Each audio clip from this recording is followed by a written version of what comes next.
Big. Let's go. Time for an old school jam. Representing that old school. You want to go back? Let's go back in style. An old school classic. Spun by The Pop-Up Show with the Joker. Yes, indeed. We here in direct, right here live on the podcast side right now on Twitter, on YouTube, and we on Facebook right now, live and direct, right here on 514 Online Mix with the Pop-Up Show, the morning show, right here.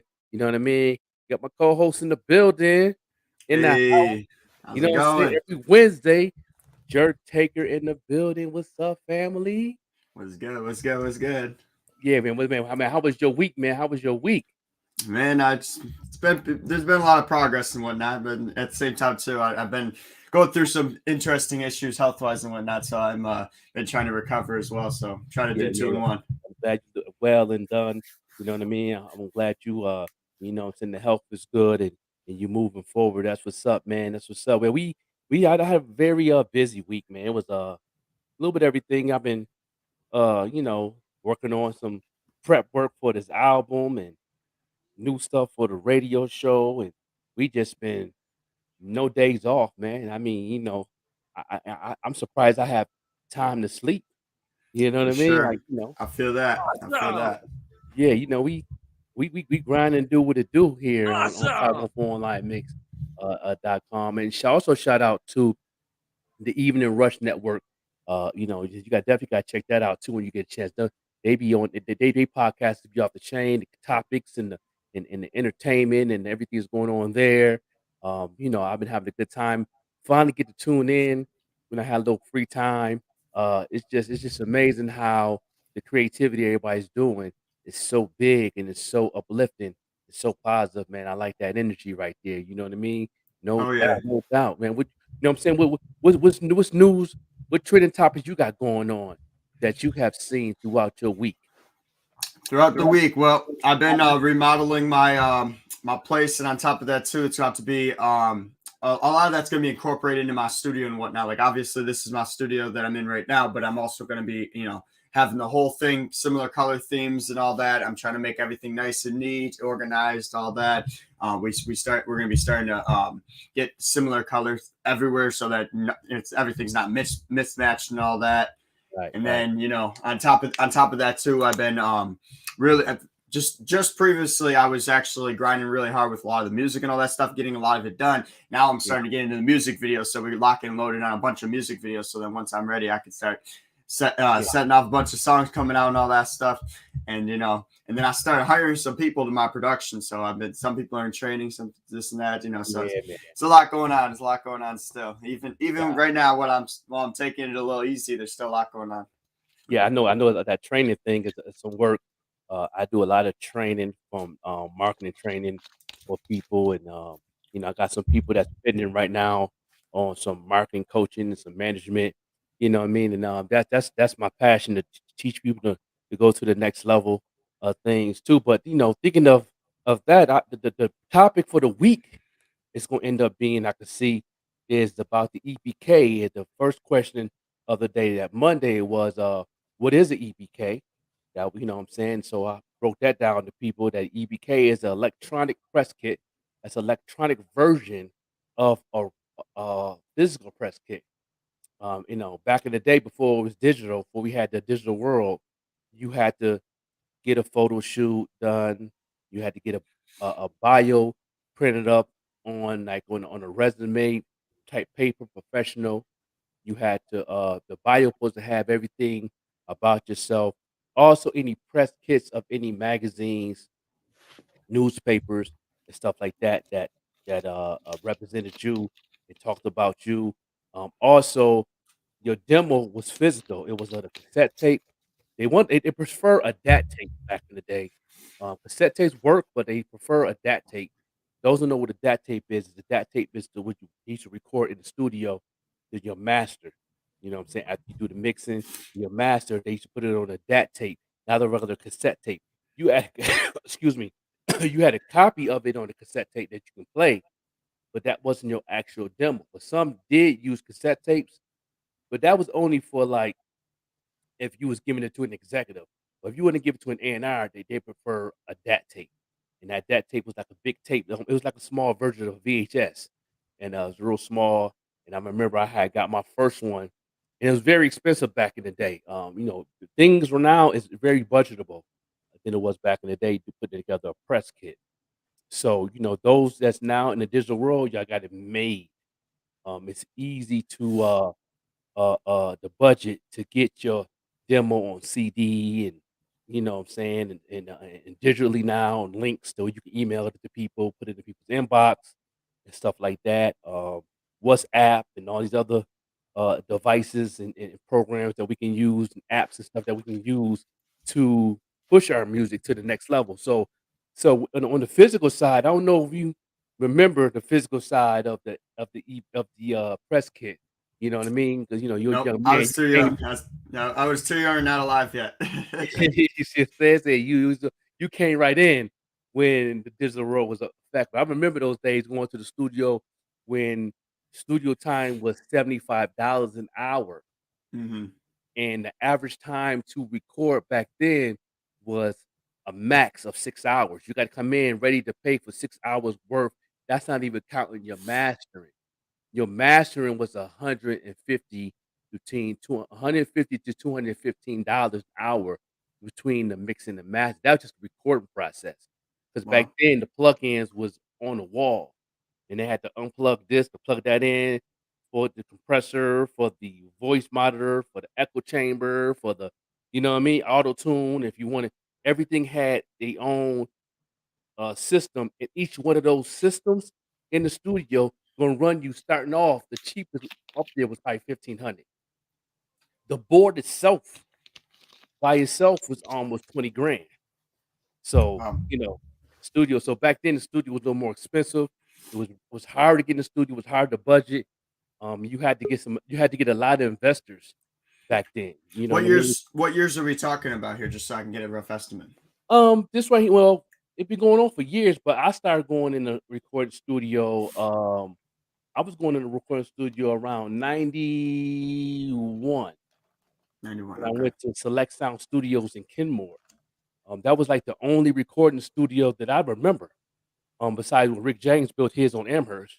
But Rick James used it for his group. He didn't really bring artists in to record, unless she was doing a feature with him or he was writing for you or whatever. But Select Sound Studio was the only recording studio that I knew in the upstate besides going to a lot of recording studios in Whitestown. What's it called?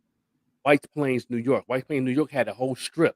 I remember I went to it was a workshop. It's like a music workshop, and it was in White Plains, and it was on that same strip. I think it was Main Street in White Plains, New York.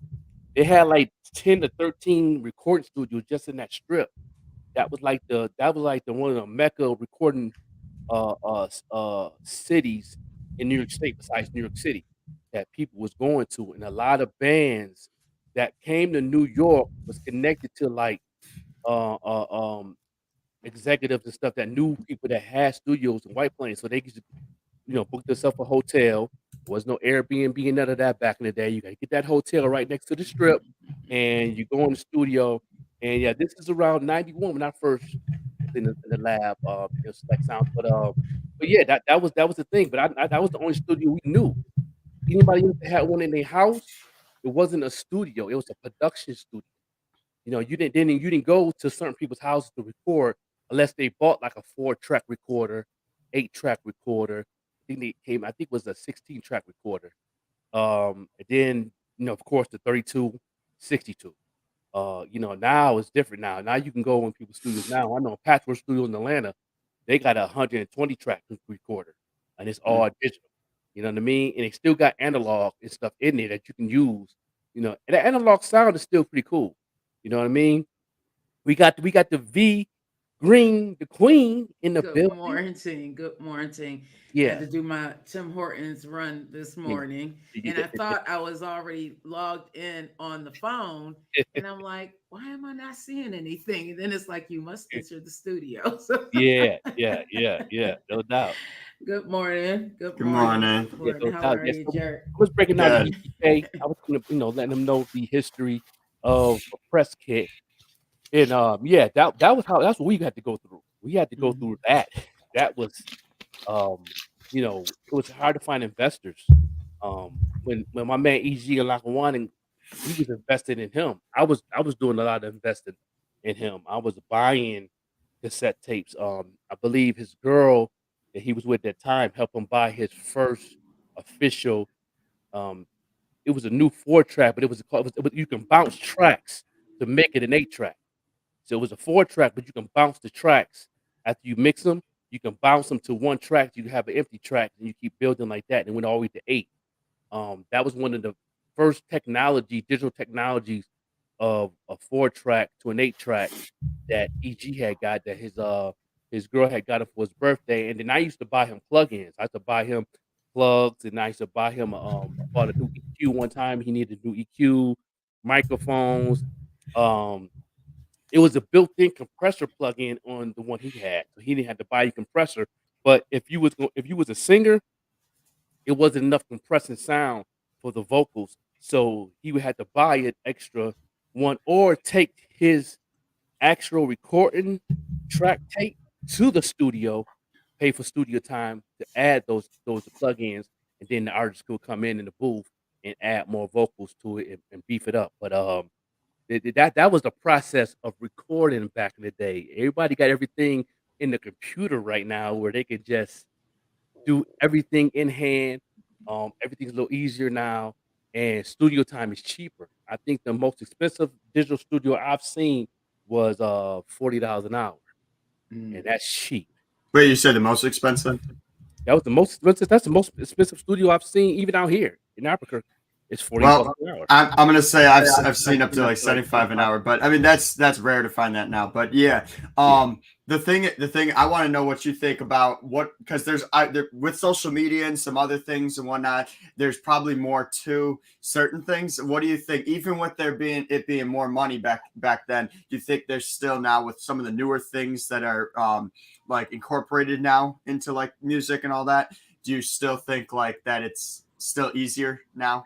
Yeah, I think Even though there's more to learn. I think it's still easy. You got to understand when you got to understand how the process of recording is when you're paying for it. That $40 an hour and that same $5 an hour, that's just the recording. I'm pretty sure the price go up when they're ready for the mix and master, unless you have a package deal. But most house studios, yeah, it's still easier. It's definitely easier than back in the day because we wasn't minimum wage back then. Was like I think the $3.75. 5.13, 5.15 an hour, something like that. The economy was crazy. You had to really, give a kick on the street that had that bag, and the drug dealers and so that love your music. There was a lot of investors. A lot of the. Let me tell you something. I'm tell you this right now, especially in the late '80s, going in the '90s, 80% of the artists that came up, most of the investors were drug dealers. I'm just going to be honest with you, especially in the hip hop and R&B urban community. A lot of them had to, I mean, we can call it out from Nas to even with KRS One. He had to hustle. NWA. Everybody had to The hustle. story is Eazy-E funded that. Yep, you know what I mean. So you had to be in them streets to get respected. Then after the streets respected, then that's when the drug dealers come up to you and say, "Listen, man, I like to come be behind you." You know what I mean? I got about $100,000 to spare. That's what you want to go in the lab, go in the studio. I'm gonna invest in you. Let's do this. And then they, that was the game. If the streets didn't respect you, you wasn't going in the studio.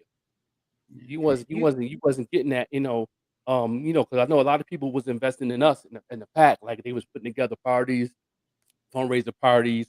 I was doing most of the investing as far as the pack crew T-shirts. I remember when my brother Big Joe came home. I invested into the T-shirts, the Pack Entertainment T-shirts, and we do a whole welcome home party with the celebration of the pack crew at the time. And I had a good connect. It was a lot of in-house businesses in that what was that paper V with the was the Gusto paper that come on Sundays? Mm-hmm. In the back in the classified, it was a guy that did T-shirts that was out of Amherst, and he had a good price. You know, back then it was even expensive to get T-shirts printed up. It was cheaper to get the T-shirts, but it was expensive to get them printed on. So he had a good price, and I was going to him. He had good quality work, and he was doing it in house. So those connections back then helped out artists like ourselves and everything to do something, to record, to have some merch, and really push the name out there. And I think after we did that party, and when he came home, slash the Pack Crew T-shirts, and then we performed, that really helped our name expand through the suburbs. You know what I mean? That was pretty much the walk that we was doing at that time. You know what I mean? And that was part of our how we built our EPK as the Pack Crew. I put the EPK together for the Pack Crew. I was like the manager slash street team leader slash artist in the group. You know, we didn't really have a team but the artists. You know, You're freezing. I'm freezing, Mhm. but y'all can still hear me though, right? Yeah, Yeah. it's Awesome. Yeah, There's a delay. yeah. That was the physical of the EPK. So it's different now. So that was the first question. What is the EPK? So I broke that down. So now the next question that we had on Tuesday was why you need an EPK. You know, what reason? Joe Taker, you an artist. Do you have EPK? I don't have a professional one actually, but I've been lucky so far. Everything that I've done, I've just kind of gave all that stuff and just sent it out like either in an email, this, that, or whatnot. But it's not like I don't know exactly how it's supposed to be like Okay. set up or whatnot. But I've been talking to some of my mentors and whatnot on getting that going, but I just haven't got to it yet. But I do have all the things that needs to be in it. I just Mhm. don't know how it's set up, and I usually send them out individually depending on what kind of thing I'm doing. Yeah, no What's doubt. the No doubt. purpose of the press kit for those who Purpose of may the not press kit. understand? Okay, the purpose of the press kit is to um market yourself to get into a situation in your career to where you can get a record deal, publishing deal, endorsements, movie soundtracks, and everything that got to do with entertainment, even modeling. Because sometimes they might need a model, no matter who you are, if you're a plus size person or if you're slim, or they even got things that you can have opportunity to be a model, be in commercials and that nature too. So that's why I say the EPK slash press kit is made for people who actually want to get into the corporate lane slash the self-made lane. Now, the independent artist, you can do an EPK for your lane, but if you really want to go to the next level, everything got to be in a certain way to how you present yourself. And I'm gonna break them. It's 8 of them, and I'm gonna break them 8 down right now. So you, Joe Taker, could know what you need to do when you do your EPK. Um, Before I do this, I'm gonna ask you, Joe Taker, what level career you want to be at? You want to be independent, self-made, or corporate? See, it depends on the situation. As of right now, I've been sticking independent and trying to do majority of things on my own until I get to the point where I've done everything. Then I probably would want to go to more corporate because well, as long as I have my freedoms and whatnot, because I don't want to give up my freedoms just to be pushed to that next level. You know what I'm saying? Mhm. One thing I say about corporate is a little different now. It's really about your grind and what you're doing to get to 100% freedom.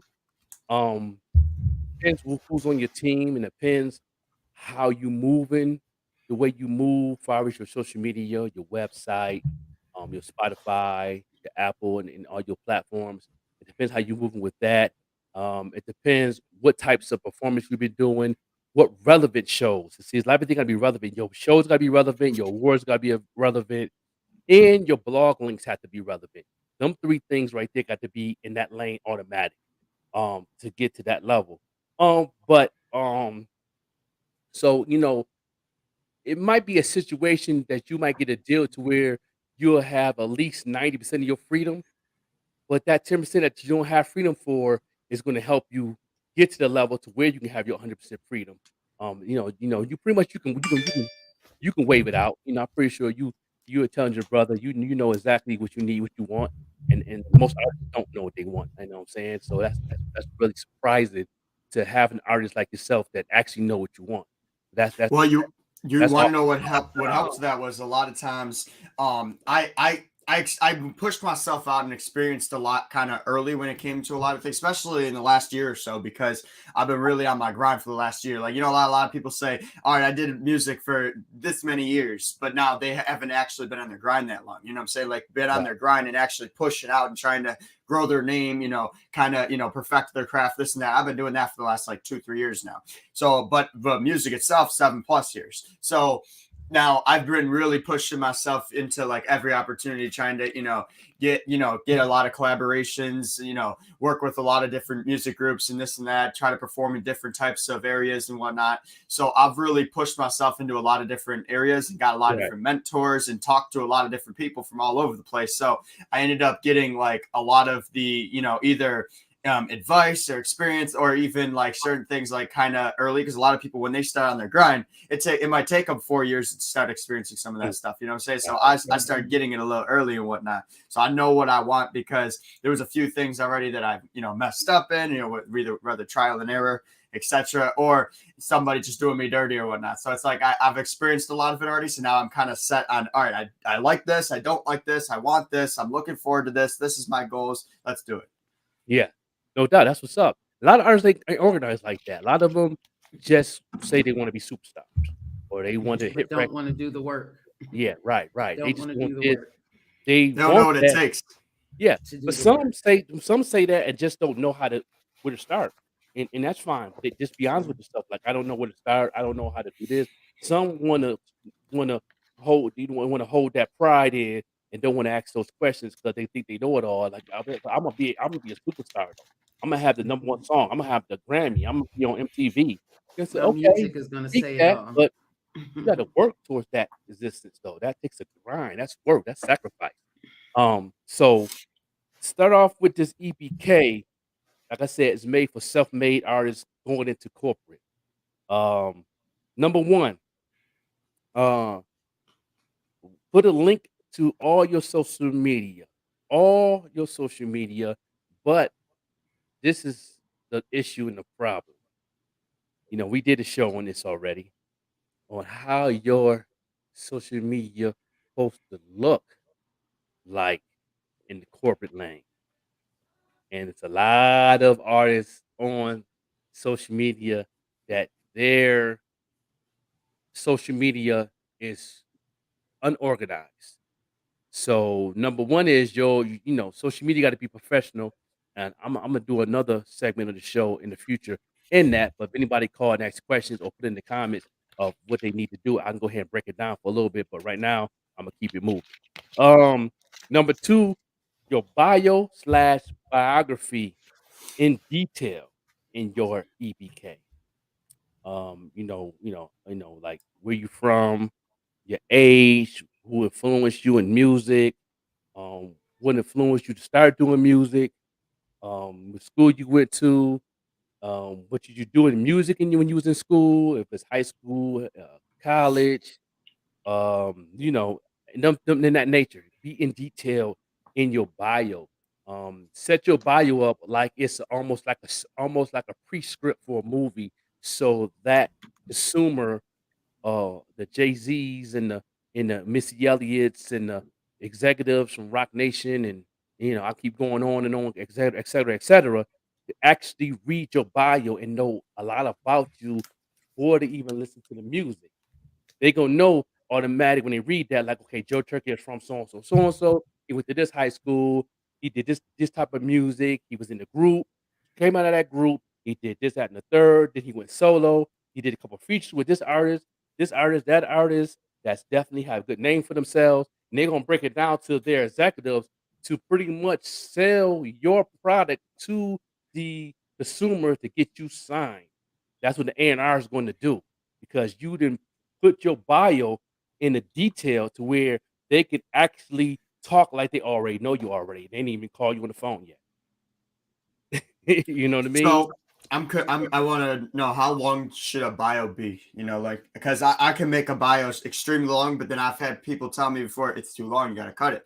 You know what I'm saying? So I'm not. What do you, for an electronic press kit? What you think for bio length? How long should that be? Press kit, um, um, I would do it just enough. Give them enough information to where they know you without you calling them on the phone.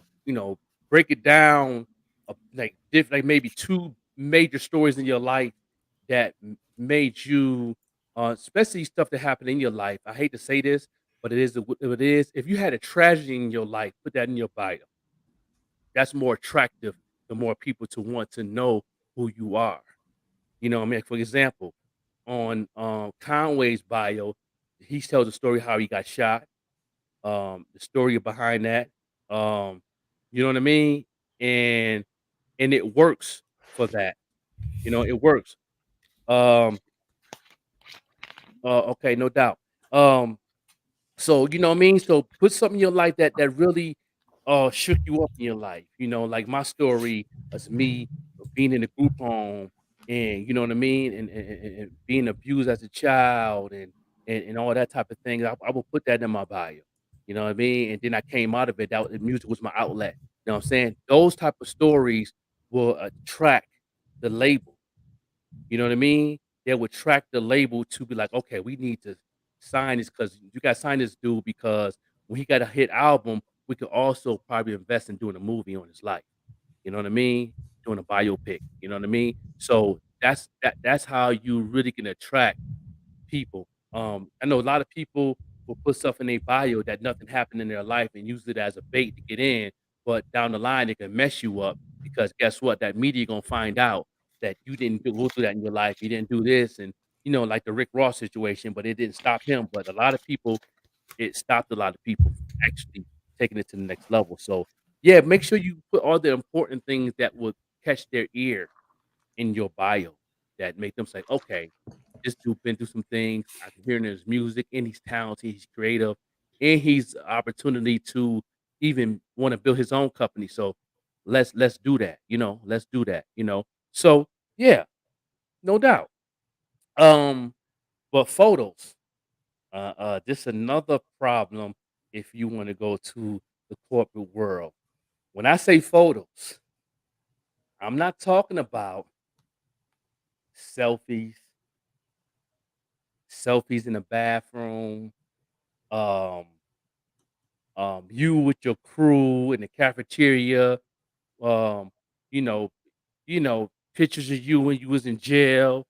Pose, nah, we're not talking about that. We talking about professional pictures, that represent your personality, and find a photographer that knows you and know your personality, so they could take those pictures to match who you are.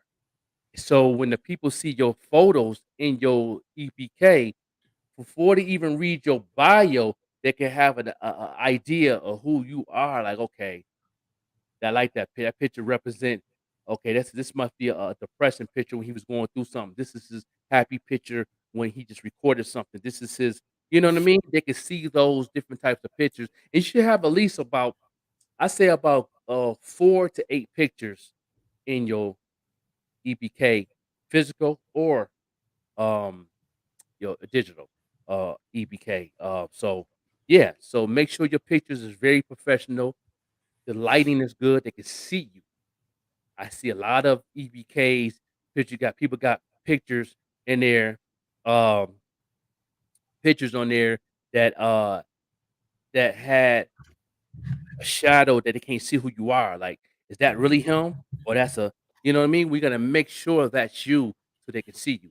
So that's important on your photos. You know what I mean? For No doubt, sure. no doubt. Um, in the awards. Now the awards in your EBK is not necessary, but if you do put the awards that you have or got, they got to be relevant. When I say by relevant is they got to be like, for an example, the 716 Music Awards. You can put that on there because they're connected to the awards association. And So anybody see that you was nominated or you have an award from that platform, from that event, they can do the research. You know, anybody that's in the record labels can go to the awards to see if it's official. Because anybody can say they got an award, and who's gonna believe them? Like, you know, they're gonna do the research. So they're gonna do the research, go to the awards association, and they're gonna see 716 Music Awards. Then you're gonna put down the year that you won it or was nominated. They're gonna search for the year, and then they're gonna see your name and all that, and then they're gonna see the award tax number or the award ID number, so they know it's official. So when you get your award in your certificate, that same number will be at the bottom of the certificate. So you'll know that you certified to win that award. So that's qualified. Okay, yeah, he ready. So he's ready for the MTV. He's ready for the BET Awards. He's ready for the Billboard Awards. He's ready for the Grammys. So, you know, to make sure they're relevant. You know what I mean? That's more important. I just learned that this past year about the awards. So make sure the awards is relevant. Articles is number 6. What articles that somebody put in the magazine, newspaper, you can put those digital in your digital EPK so they can go the links. If you have links to the newspaper, they can click on it, read the article. You know, even all the way down to number 8, I put blog links too, make sure they're relevant. You know, that's number 8. When I say relevant in the blogs, the relevant bloggers is like XXL Magazine, Fire as Hip Hop, Source Magazine, War Star, you know, the Post, Music Post. That's for all genres. Music Post bloggers. You know, I keep going on and on. So many bloggers out there, but they got to be relevant. You know, you can go into Google the top 10 bloggers of America, and that top 10 will come. So you try to get in those top 10. At least 3 out of the 10. If you can get 3 out of the 10 to do an article on you on the blog, you good. You good money. You Gucci. You can definitely go to the next level with it. You know what I mean? So yeah. So make sure your blog is definitely relevant. Your articles relevant. That's important. They have package deals where you can pay to get on the blog. You know what I mean? But when you do that, make sure you use that tool to also put in your social media where you can do an ad with that blog so you can reach. That's how you can reach new fans, by doing an ad blog on your IG, your whatever platform you want to do an ads on. Use that to do an ad to bring more fans to your platform, to all that, because all your links are going to be in there. They can click on your Spotify. They can read your article. They can look at your photo pictures. They can click on anything else that's your website, whatever you have going on in your EPK or in that blog, so where they can also get hold of you. So people ain't doing that. People are not taking those digital blogs, putting it in their IG and doing an ad. Put it in their Facebook, do an ad just with that blog. You'd be surprised how many fans you don't know will click on that because you had a blog on Source Magazine. You had a blog on Vibe Magazine, Rolling Stone Magazine. You pay for a blog. You know what I mean? And that's a budget. You know what I mean? Just going to Rolling Stones Magazine gonna cost you about $3,000 for a blog. You know what I mean? But that $3,000 can bring 3.5 million people to your platform, to your page, to know who you are. You know what I mean? They have package deals with Rolling Stone Magazine and MTV Magazine blog for like 1,000. Boom, they'll interview you. You know, you send them all your links. Send them an EBK, a basic one, where they can use that with your article, and you can do an ad with that. You know what I mean? Across the nation, across the world. You know what I mean? These is opportunities how you can get into the self-made status to the corporate world.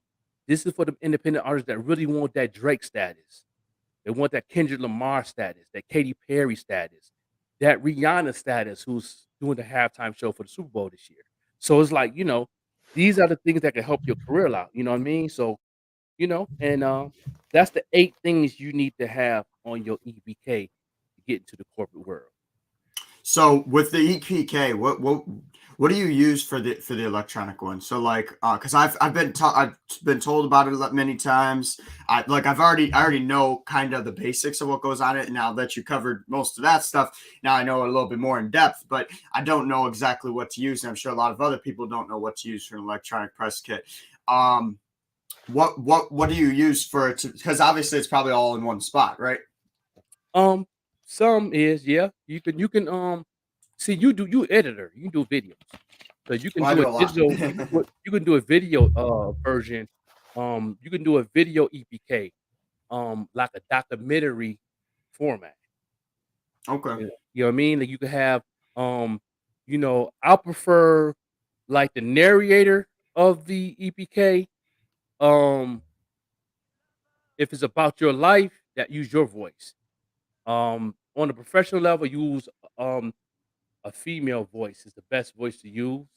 There's somebody that can actually that's real good with English, where they can narrate um who you are, narrate your music, where you record at, break everything down, what songs you got out, how many streams you have, put that information in, and have a female voice edit it out to like a maybe a 6 to maybe 12-minute EPK video that you could put on YouTube, that you can use that YouTube link Yeah, as just send it off. a Yeah. link here to people that never even know about you, and you could update that every year.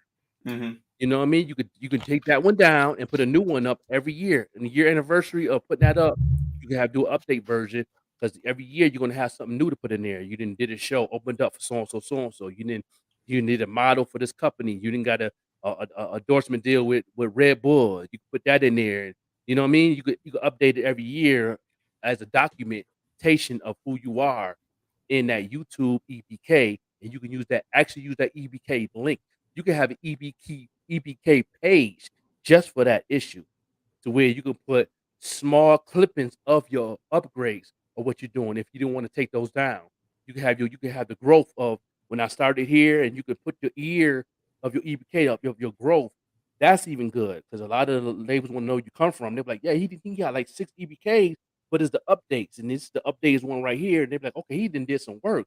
Okay, that's good for you, because if you get that advanced paper, they might want to drop another million, because you're like, okay, yeah, this cat here, we can make some money off this dude. We could give him advance money or this much money, and really put him in a position to where he can be where he at and be a superstar. So, True. Yeah. so I know a lot of artists doing that on YouTube. A lot of artists is definitely putting theirs on YouTube, and sharing the link, and doing email blasts to a different company people LinkedIn. All the executives of every company is on LinkedIn. You go on LinkedIn and search executive producers, A&Rs, record labels of what genre, search, and they'll come all up, and you can hit them all. You can do it. You can do a what do they call it? A BCC on LinkedIn on your EBK link. Just get it all of them at one time, Yep. just like an email. So you know what I mean? And they all would get it, click on it, and they'll give you a message if they're interested, or they'll just look at it, and some might feel that they full, or they might feel that you need to work more. But that's a good tool to have. But now this like I said, I'm talking big time here. I'm not talking these independent artists. Independent artists want to be independent. That means you can do you. You don't have to. You can break the rules because you're independent. But if you want that Kendrick Lamar status, if you want that Drake status, that Katy Perry status, you know what I mean? Megan Thee Stallion. I can keep going on and on and on and on. Eminem status. You have to understand the professionalism that you got to do to get there. It's more than just lyrics. It's more than just recording. It's more than just that. You got to have an image. You have to separate your personal sites to your business sites, in that nature. So that them things that I push to artists when they come to me, when they want me to not just market manage them or marketing coach. I'm also a music manager. So when somebody come to me and say looking for a music manager, you know, I'm gonna look at what I'm managing. You have something to manage. Is you manageable? Um, you know, is where your brand at? What level you want to be at?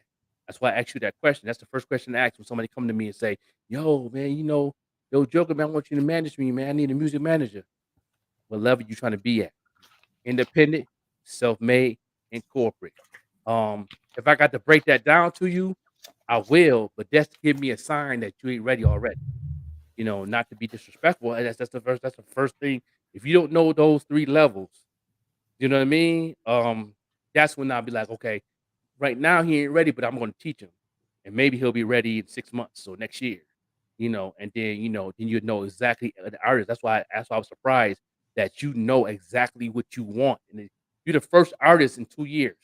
That I talked to thousands of artists in 2 years. You know what I mean? From by Oh, yeah. email, phone calls, social media, me being on this platform, being a radio personality, podcast. You were like the first one. I think the last person that knew what they wanted that I've talked to was Caleb Bishop. Oh yeah, yep. I have a song coming with her actually. Yeah, she's the last artist since you that told me exactly what she wanted, and then I was her marketing manager, and we took it from there, and she's been blasting off ever since. Oh yeah, I know. You know what I mean? So it's like, you got to know what you want as an artist. Once you know what you want, that's half the battle's already done. We can work towards that. I got something to work towards as a manager. You got something to work towards as an artist. So then we can come together, put our creativity together, and grow together. And really, in this day and age, as far as the marketing side, if everything's on point and everybody's doing their job and everybody's sacrificing, you can reach a superstar status less than 6 months. That's possible. I can see that. Especially nowadays with all information, accessible online. You could figure out everything. You just got to sit there and do quite a bit of research to figure out what you got to do and what orders and this and that and all that. But a lot of people don't use that. It's like that's your biggest resource nowadays. Like you got access to online that gives you all the information you need to do what you want to do. So might as well use it. Yeah, no doubt. Definitely. But yeah, so what I'm saying, for me, but the EBK thing, we've been touching bases on this since Monday. I'm gonna touch it more tomorrow too. On once you have everything and you know what you want to do, you have your EBK ready. You know what I mean? The next step is what's the best label to go to if you're looking for a record label, or you're looking for a manager or a company manager that manages your whole company. You know what I mean? So you have those things now, not just being an artist now. Because, for an example, shout out to Griselda from Buffalo. They had a label deal with Shady. You know what I mean? And it just came with a package deal with an album with the Griselda group, but it was a label deal. I'm saying they managed the label. So that's a good thing to have too, to do. So you gotta know exactly once you got your EBK ready, you're ready to roll. You gotta know exactly what lane you want to go in now. So that's the next step. That's probably we'll talk about tomorrow. But me as an artist, I'm an artist too. I was in the corporate world before, so and I can do a whole show on that. I was in a rap group called the 85 South Click, South Carolina. I was the only one from Buffalo. In the group, it was 3 of us. My man Fofo Water, my homegirl A Tweezy. Fofo is mentor now. He's married with kids, and he's a manager for a couple artists in South Carolina and Atlanta. And A Tweezy is a club promoter now. We was in the group called 85 South Click. We was signed to Sony Records first, and then that was a distribution deal with Made Man Records. And then in 1 year, we got transferred out of that contract to Universal Records. So I was in the corporate world for 4 years of my life, and that was hell. Never do it again. Oh man, never do it again. No reason. My experience, I just say it ain't made for everybody. Some people, we was definitely corporate ready.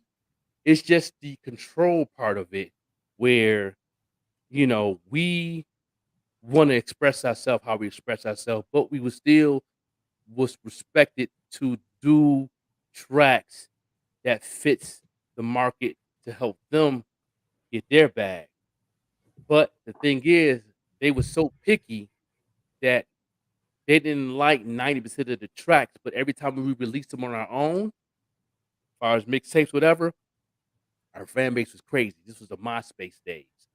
Well, because you know your fans. You know your fans. Obviously, they know the market. You know your fans. Yeah, and we learned the market being signed, especially with Made Man Records. They knew the market too, but Made Man had our back until pretty much it was some situations going on to where I left the group. Pretty much they so-called say they kicked me out the group, but they couldn't really do that because I owned the name of the group, so that was an issue. And then they didn't want no smoke with that, so that's why I stayed there for that extra year because they couldn't really kick me out the group, even though they can kick me out the group. Does that make sense? That's kind of contradicting, but Yeah. it's kind of weird. But I owned the name, so they knew that I had a lawyer already ready. I had an entertainment lawyer already ready in Atlanta. If they would have took that name and put it as soon as I left the group and the contract got void, and they would have posted up the next day the name, I had a mega lawsuit. And and they were shook about that. So they was very careful how they moved on social media at that time because at that time the laws was a little bit different than it is now. My entertainment lawyer was ready for the smoke, and I could have owned that company by the time if they would have did that because I owned the name. I had my paperwork ready, and that's when you had to be paperwork ready across the board. Now you could be paperwork pre-ready and still be good because the data now is different. Yeah. Everything in your email is connected to your ID now. Mm-hmm. You know what I mean? So you could pretty much move a little different than it was back then. So that's a whole nother show. For sure. I was with Universal. I love Universal if you connected just Universal. If you had that's the parent company with Made Man Records.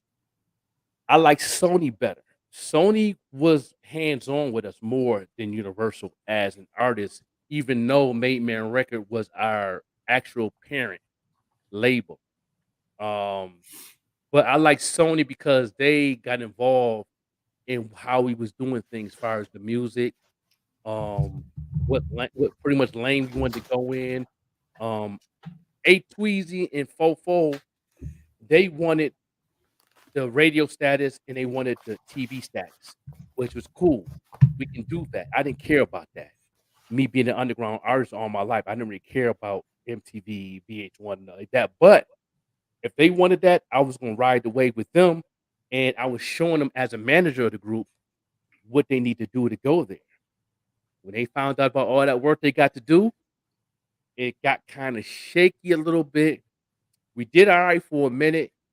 But once you go into certain levels of what you want to do, when you start going to these networking conferences, music conferences, and all that, you'll see certain things of how you present yourself to people, stuff like that. They was from the streets, they was from the ghetto, they, you know, I was training them how to be more professional, which they were, but it's still kind of different. They felt weird. Um, Me used to being in those meetings, especially in that Universal meeting, that was brutal. Um, you know, Now I understand the situation with the NWA biopic when Ice Cube with the baseball bat and tore up the studio of the record companies, and I was close to that. I was close to that level. They had to call security on me a couple times because smoke was gonna get real. Um, you wasn't going to tear down my integrity like that. Uh, Mm-hmm. you know what I mean? I just certain things I just didn't tolerate. Um, I tolerated a lot of stuff because I understand the business and I understand the lane of that, and it's still like that today. Only thing's different now is now the labels got to scoot down to you, Joe Taker. You don't have to stoop up to them. They got to stoop down to you because guess what? You're the forefront brand because you the one that started your own IG. You the one that started your own Facebook. You the one that started your own YouTube. You the one that got involved of being part of the media with us doing this. You put in the work. You sacrifice God this morning every day to you do what you do. Go to work. Do your editing videos. Understanding the business. You put in that footwork. What artists don't understand now is you have the upper hand on every label in the world. The richest label in the world, even though they got more money than you have the upper hand over them. You know what I mean? When you got these artists that's actually coming in, taking these punk deals in these in this I'm gonna call it pussyfoot deals, and they're messing the game up for people like me, you, any other artists that want to come in the game. They don't realize how much power they really have. You know what I mean? So we get more artists to come in this game, put their foot in this industry, and say, "You're going to do what I say. I don't care how much money you have because you need me. I don't need you because I could become a millionaire less than 60 days if I have the right team, right strategy, know the market, know the digital marketing, and apply it to myself. I can be a millionaire in 60 days or less on this internet." And they know that now because they seen it during the pandemic. So now all the labels in the world mindset changed after this pandemic. Now we have the upper hand.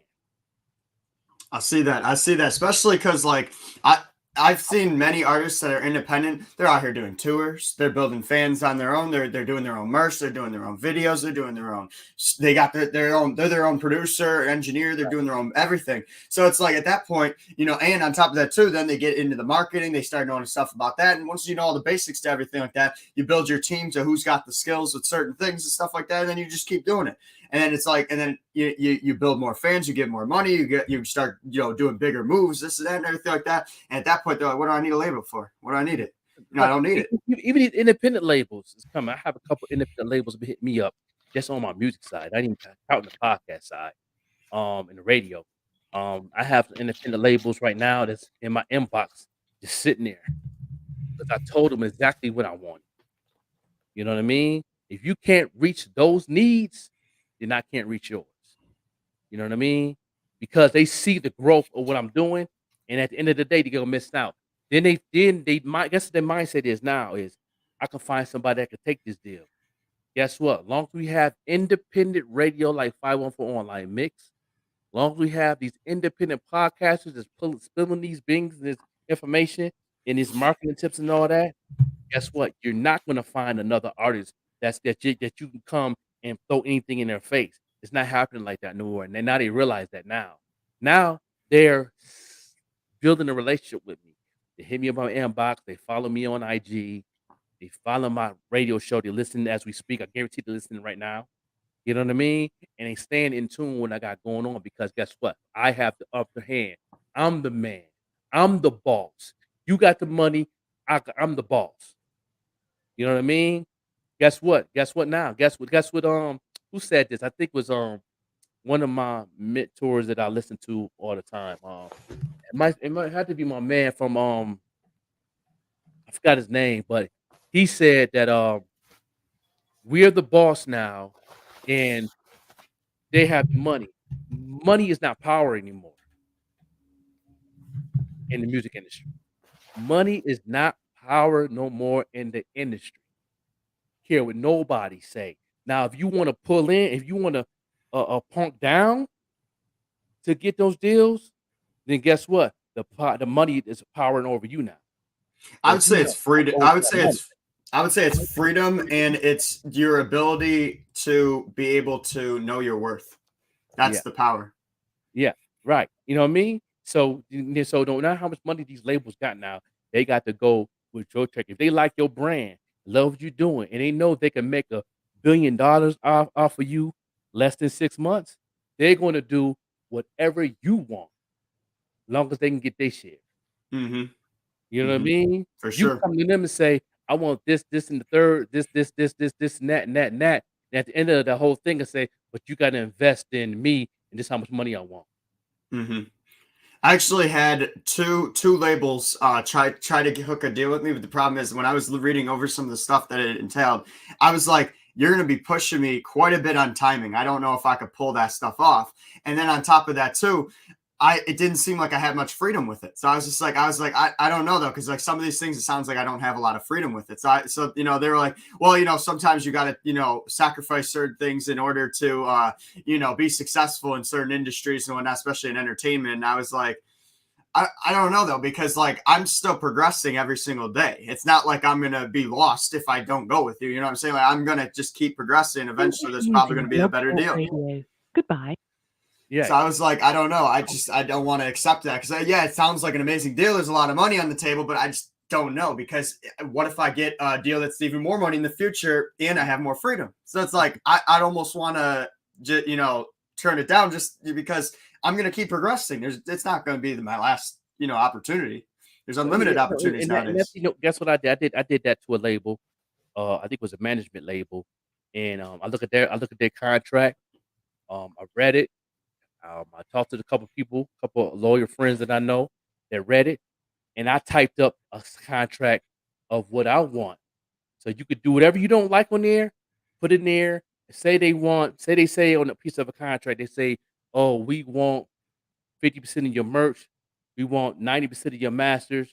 We want the control that you cannot connect with any other companies, nor do anything with any companies without our permission. You switch the contract up. You send your contract back. No, you cannot have 90% of my joint. I would like you to have, I'll give you 10% of my master. I will give you 10% of my streams. I will give you these things for the first 3 years. Then I will give you what you want for the next 5 years. But the money that you're giving me, 150,000, I want 1.3 million advance, and I will pay that back if you go through the contract from the first 3 years. If you violate that in the next 3 years, you do not get interest of that money back for the next 5 years. And and guess what? You have the upper hand. They can say yeah or no. And guess what? They can say no because you still good. But at the end of the day, whatever that executive that talked to you, I guarantee you after that situation, I guarantee you whoever's involved in that contract, they're fired. Guaranteed. Probably, yeah. And what's cool too is that a lot honestly, they're gonna look back on that and be like, oh, he knows his worth. He knows his worth. So it's Right. like with them knowing with that person knowing, that artist knowing their worth and everything like that, we might come back to them later, watch them progress a little bit, come back to them later with a better deal. So it's like, yep, same thing with the artist Hurt. She was doing numbers, same numbers she's doing now when she was an independent artist. So she got what she wanted. She's a free artist with a deal with a label to where she could be free, make her own money, but she's still doing projects to please the company, whatever she wants to out of that. I think it was a 15-year deal. And they only gave her, I think they gave her like 200,000. You know what I mean? And now she's worth what 3.5 million now. So she has the upper hand on her career all across the board, from endorsements to merch, concerts to anything she's doing. That's when you're in control, and that's why I tell these artists now, as independent artists, you have the upper hand across the board. You just got to know how to do business. You got to understand contracts, and you got to go ahead and whatever that contract's saying, you can flip the script on them. Like, yo, I want this, that, and the third. But if they're not, if they really want you and they want to keep their job, they'll keep negotiating. And I'm going through that right now. I'm going through like the 7, 8 different right now as we speak, as an artist. I ain't count podcast, radio. I got so many people in my inbox want me to do things for them for radio, podcast. That's a whole different situation. You know what I mean? Because they see the growth, they see the consistency, they see the brand, and they see what I'm doing to help other people grow and do what to do. And at the end of the day, it's all about helping the next person get a bag. That's my goal. My goal is anybody that's affiliated with me. My goal was to help that person not just go to the next level, but get a bag too. You know what I mean? Even if I don't get my bag first, you know what I mean? That's a problem a lot of people have too as an artist. You understand? You got to pay bills. You understand? We all need money, but if you're not helping nobody else go to the next level, or somebody else get a bag, how you gonna get blessed to get one? Exactly. You know what I mean? So that's my concept of what I got going on, and that's how I move. As long as the people is actually putting in that work, building a brand, and doing things on a, even though they're independent, but they got corporate tendencies, you can go far. For You know what I sure. mean? For sure. And you can still go up to these corporate parties, these corporate meetings, and still be in that same lane with them, but be independent. You know what I mean? And crazy thing about those situations is you can laugh at those meetings and those parties, like, okay, yeah, you worth $1 billion, and you are good, but you still need people like me. Even if you don't pick me, you still need people like me. Yep. Period. Yep. You know what I mean? And when you say that to Oh them, yeah. you might not sign me now or whatever, and then you never probably never will. But you still need somebody like me. They hate that. You know what I'm saying? Yep. Ex Kanye. Yep. You know what I'm saying? A couple artists that I know told him that he got pissed off about that because he know what I they're can right. imagine. I can imagine. You know what I'm saying? You might be a billionaire, but to keep them billions moving, you need people like me. Mm-hmm. You can't do it by Yep. yourself, yeah. That's why he had Yep. a breakdown about what Sway said. You know what I'm saying, and say, yeah, he was right. And that is what it is. So anybody that's a millionaire, billionaire, doing their thing, take your panties out of bunch, and it is what it is. You need people like me. You need people like Jer Taker. You need people like the Caleb Bishops. I'm talking about people in upstate. You need people like Cap 716. You need people like Van Fam. You need people like Ching Sing Fam. You need us. We need us. You know what I mean? Because we're in our own lane. We built our own lane to where we're building our own lane and fan base. We don't have to. You won't have people that's like, I don't see what you're doing. Of course you don't see what you're doing because you're not in my lane. Exactly. I like that too, because a lot of times, man, especially some people who didn't stay up to date with certain things, like if they've known about certain things like a while back, they don't understand how a lot of the lanes work now with the media and everything like that, and how it works with like social media, this and that, and like people can have a brand and everything like that that doesn't have like a physical location nowadays. Like it's all like either virtually or online or this or that and everything like that. People don't all understand that haven't stayed current with currently up to date with everything. And there'll be a lot of people that'll be like, oh, well, I don't see you doing anything because you don't even have like a physical location for all the stuff you're doing. I'm like, that nowadays that doesn't mean anything, because that you can have even like companies such as like Amazon, where the majority of their stuff is all online. It's like, you know what I'm saying? Amazon's huge. It's like, and that a majority of the stuff's all online. Like that doesn't diminish, you, if you don't have something, like physical to see, you know what I'm saying? Like, you can have an online presence. You can have a resume that's immense. You can have all that stuff, and that, that right there is something, you know what I'm saying? Right. Not everybody sees that though. Not everybody can see that. Only way they can see what you got going on, if you're a poster and you're a brander and you're a marketer on your brand every day, they're not going to see you unless they follow you. At least say you on 7 different social media platforms. If they not at least following you on at least 3 of them, they will never understand where you at. Mm-hmm. You And know, sometimes not even because with social media, a lot of times you only show, what you want people to see, social media, that's all that matters. All that matters. But they Exactly. still would see, they can have an idea of what you Yeah. got going on, and they could actually be like, say they in a conversation in the barbershop and they talking about artists. And they're like, yo, y'all heard about Jer Taker? And they be like, nah. And you talk about it, and then somebody say, I heard a little bit about him, but I don't know much about what he does. And then what you gonna say in the barbershop? Go follow him. Exactly. That's the lane. So more you follow somebody and get engaged with what they're doing, you know exactly what they're doing. So if somebody come to you and say, "Oh, Joe Trucker ain't doing nothing. He don't got nothing going on." I said, "Well, you don't know nothing, because you must ain't follow him." Nah, I don't follow him. I'm not interested. So why would you say that, did it? Exactly. You know what I mean? Now, if you follow them for a long period of time and you've been there for a while, and then you say that, you know what I'm saying? Then I know that you just a hater Mm-hmm. because Yep. you might seeing what I'm seeing. I know he just posted up a new video just came out. I just seen him posted a new YouTube video. I checked that out. That was a beast. He just did his EBK. He just had a blog with Vibe magazine. I seen that link. Want me to send that to you? You know what I'm saying? And I'm talking like that. I'm in that lane. I know about Dirt Taker. I'm a fan. So it's like, you know what I mean? You can't. That's the thing I try to tell people. Don't open your mouth on something on somebody unless you're following them on social media, at least 3 of their platforms. Because that's because you follow him on Twitter. He might not. That might not be his main thing. He might have a Twitter. He might post now and then, but that might not be his main baby on his market. His main baby Exactly. might be TikTok. Exactly. His main baby might be IG. His Mhm. Facebook music page. It might be another one. You might have to go to his website. Exactly. You never know, and it's like, and on top of that too, like a lot of things with a lot of the things being like I would say even more than half nowadays with a lot of the stuff being online.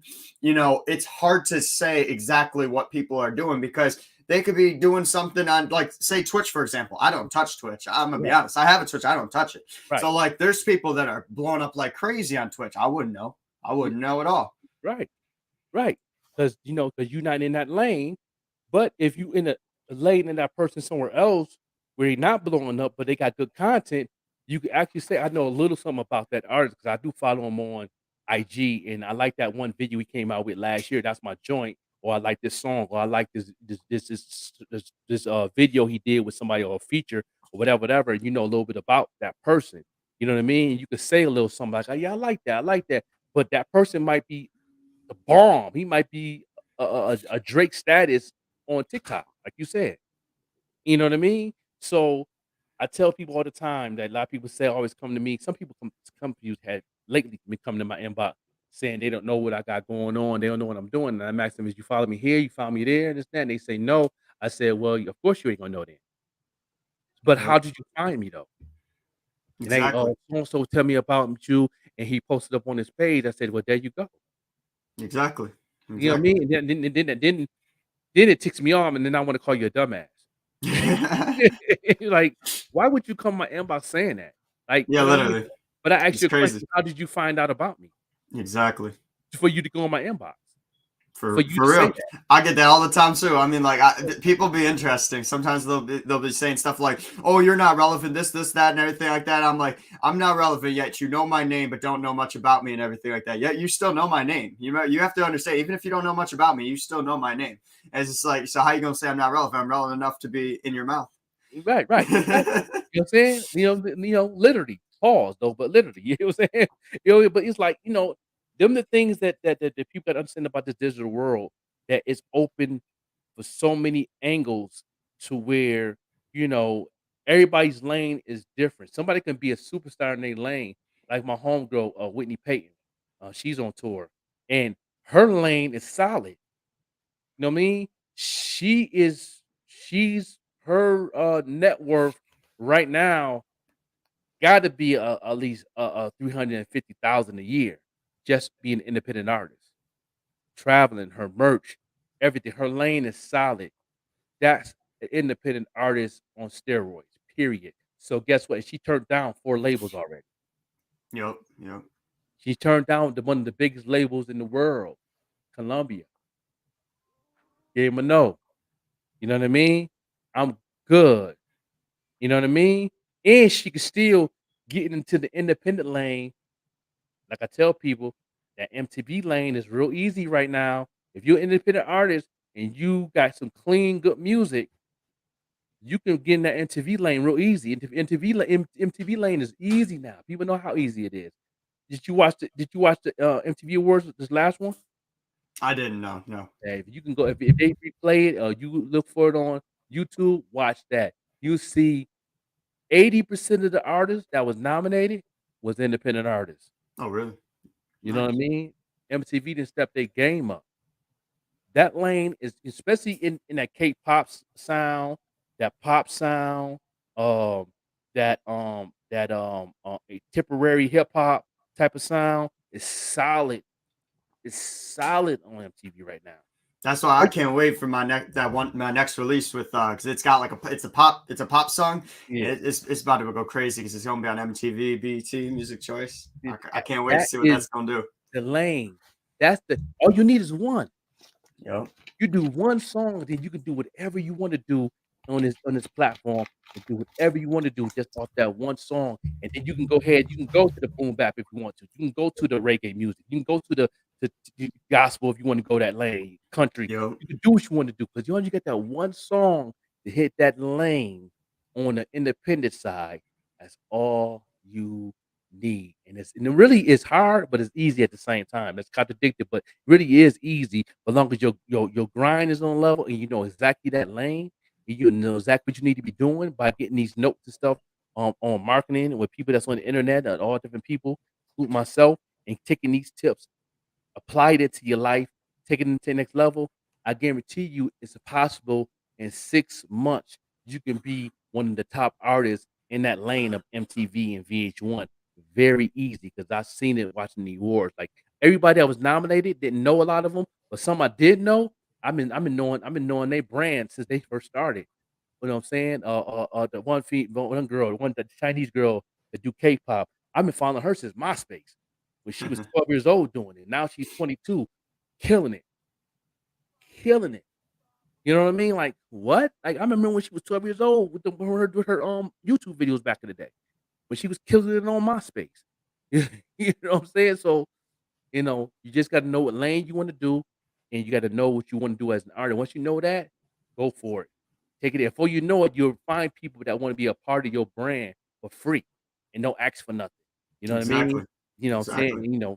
That's why I got you on my platform on Wednesday. You know what I'm saying? For sure. No doubt, man. This is the Joker Overlook MC. We went over a little bit. That's okay, but definitely, it's always a pleasure to have you. Don't forget to we'll be live on IG on Saturdays at 2:00. Everybody tuned in on 514 Online Mix on the podcast side. Make sure y'all go ahead and tune in, follow. It's in the description, I believe. I put the IG on in the description. If it's not in the description, ask for it. You can definitely go follow 514 Online Mix. Follow the pop-up show _ with the Joker on IG. The original _ Jertaker, correct? Yes. On IG. Follow him. Follow Thick Bro with Vic Green, on her platform. You can go ahead and follow her also, and also follow the Evening Rush Network on IG and on YouTube. Subscribe, download their app, go to the App Store, it's the same name. Go download that. And also IBP Media Group, which is our sponsor.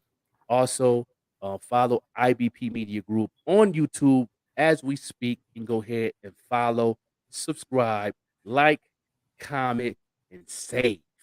That makes the algorithms go crazy. You know what I mean? Hit that save.